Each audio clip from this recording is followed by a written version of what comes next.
आज हम और आपके संस्कृत में जो कृत प्रत्यय हैं, उन कृत प्रत्यय के सारे जो भेद होते हैं, उन सभी भेदों की पहचानने की क्या बताएंगे, ट्रिक बताएंगे। उनको हम आसानी से और ट्रिक के माध्यम से समझ सकते हैं। केवल शब्द के पीछे नहीं लगेंगे या धातु के पीछे लगेंगे, क्योंकि ये सारे जो प्रत्यय हैं वे कृत प्रत्यय के क्या होते हैं, कृत प्रत्यय के हम आज 9 भेद हैं। उन 9 भेदों को पहचानने के आसान ट्रिक के माध्यम से समझेंगे और ट्रिक के माध्यम से समझेंगे। उनमें से सबसे पहला हमारा जो प्रत्यय है उसका नाम है सत्री प्रत्यय।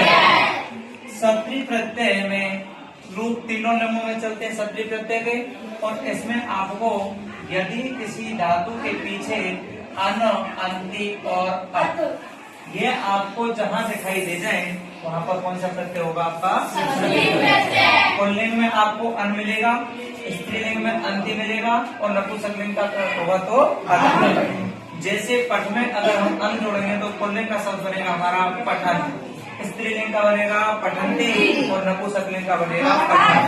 ठीक इसी प्रकार से गम को अगर हम सत्री प्रत्यय जोड़ेंगे हम धातु में तो गच्छन, गच्छन्ति, गच्छन।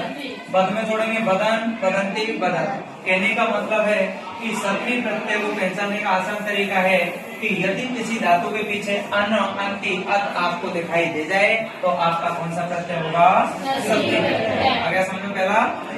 दूसरा हमारा है सानस प्रत्यय। सानस प्रत्यय में आपको आत्मनेपदी धातु के पीछे आपको शब्द मिलेगा मानह, माना और मानव। आपको पुल्लिंग में शब्द मिलेगा मानव, स्त्रीलिंग का करता होगा तो उसमें लगाना है माना और नपुंसकलिंग में मिलेगा मानव।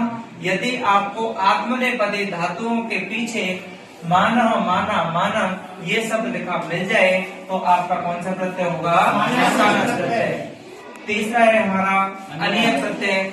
अनियत प्रत्यय की पहचान है आपकी यदि आपको धातु के बाद में अनीय, अनीया, अनियम क्या होगा, अनीय, अनिया, अनियम। पुल्लिंग में होगा आपका अनीय, स्त्रीलिंग का शब्द में होगा अनिया और नपुंसकलिंग में होगा अनियम। यदि आपको धातु के बाद अनीय, अनिया, अनियम इनमें से कोई भी शब्द लिखा मिल जाता है तो आपका क्या रहेगा,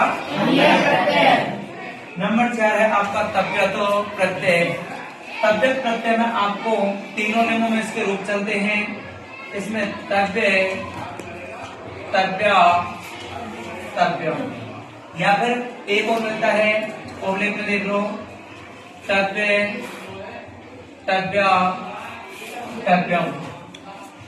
तव्यत प्रत्यय में तैगा तो लोप हो जाता है, यहाँ पर तव्य से रहता है। यानी कहने का मतलब है यदि आपको तव्य, तव्या, तव्यम या तव्य, तव्या, तव्यम इनमें से कोई भी शब्द आपको लिखा मिल जाए वहां पर आपका कौन सा प्रत्यय होगा, जैसे दृष्ट धातु के पीछे मिलेगा तो दृष्टुम, या फिर मतलब यहाँ आएगा दृष्टव्य, दृष्टव्यम। मतलब दृष्टुम अगर लिख दिया तो तुम प्रत्यय होगा, लेकिन यहाँ पर आएगा तव्यत प्रत्यय। तव्यत प्रत्यय में टव्य से रहता है तो यहाँ पर दृष्टुम नहीं आएगा, दृष्टव्य आएगा। दृष्टव्य, दृष्टव्या, दृष्टव्यम। पठ से लिख दिया तो पठतव्य, पठतव्या, पठतव्यम। प्रश्न होता है पूछना। प्रश्न यदि धातु आ जाती है तो यहाँ में आएगा आपके लिए प्रश्नव्य, प्रश्नव्या, प्रश्नव्यम। लिख में आ जाएगा लेखतव्य, लेखतव्या, लेखतव्यम। ये आपका पहचान हो गया। अगला प्रत्यय है आपका तुमुन प्रत्यय। तुमुन प्रत्यय में आपको धातु के बाद में या तो मिलेगा तुम लिखा और या लिखा मिलेगा तुम। यदि धातु के बाद में तुम या तुम लिखा मिले तो वहां पर आपका कौन सा प्रत्यय होगा, अगला है आपका कर्त्वा प्रत्यय। यदि धातु के बाद में आपको त्वा लिखा मिल जाए तो आपको कौन सा प्रत्यय लगाना है, लप प्रत्यय में आपको धातु से पहले, इससे पहले लगाएंगे धातु से पहले आपको उपसर्ग लिखा मिलेगा। पहले उपसर्ग फिर धातु, उसके बाद में यदि आपको यह लिखा मिल जाए वहां पर आपका कौन सा प्रत्यय होगा, अगला है आपका तत् प्रत्यय। तत् प्रत्यय के रूप तीनों लिंगों में चलते हैं। पुल्लिंग में तह, ता, तम। पुल्लिंग में तह लगाना है, जैसे पट में जोड़ेंगे तो पठतः, स्त्रीलिंग में पठता पठतम, चलतः चलता चलतम, गम में लगाएंगे तो गतः गता गतम। इस तरीका से आपके कौन से में मिलेंगे कथा। अगला है हमारा तत्वतो प्रत्यय। इस प्रत्यय में आपको पुल्लिंग में तवत, स्त्रीलिंग में तवती और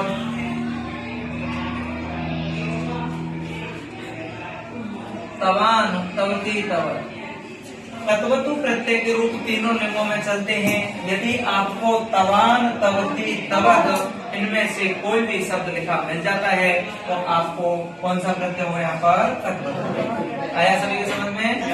कहने का मतलब है सभी प्रत्यय में आपको क्या मिलेंगे अन अंति। सानस प्रत्यय में आपको धातु के बाद मिलेंगे मान। अनिय प्रत्यय में मिलेंगे अनिय तव्यत प्रत्यय में मिलेंगे तव्य या फिर मिलेगा टव्य टव्य। तुमुन प्रत्यय में आपको लिखा मिलेगा धातु के बाद तुमया। तत्वा प्रत्यय में मिलेगा और ल्यप प्रत्यय में धातु से पहले आपको उपसर्ग लिखा मिलेगा, उसके बाद में आपको धातु के बाद ये लिखा मिलेगा, वहाँ पर कौन सा प्रत्यय होगा। अगला हमारा कत प्रत्यय। कत प्रत्यय की पहचान है यदि धातु के बाद में तह इनमें से कोई भी शब्द लिखा मिलता है तो आपका कौन सा प्रत्यय होगा कत प्रत्यय। अगला है हमारा यदि कद्वतु प्रत्यय पहचान। तवान तवती तवत इन शब्दों में से कोई भी शब्द यदि आपको धातु के बाद लिखा मिल जाता है तो आपका कौन सा प्रत्यय होगा। ये आपके कृत प्रत्यय के भेद हुए, इनको आसान तरीके से हम पहचान सकते हैं। और यदि आपको हमारी ये वीडियो अच्छी लगी हो तो लाइक करें, शेयर करें, हमारे चैनल को सब्सक्राइब करें। जय श्री राधे, जय श्री कृष्ण।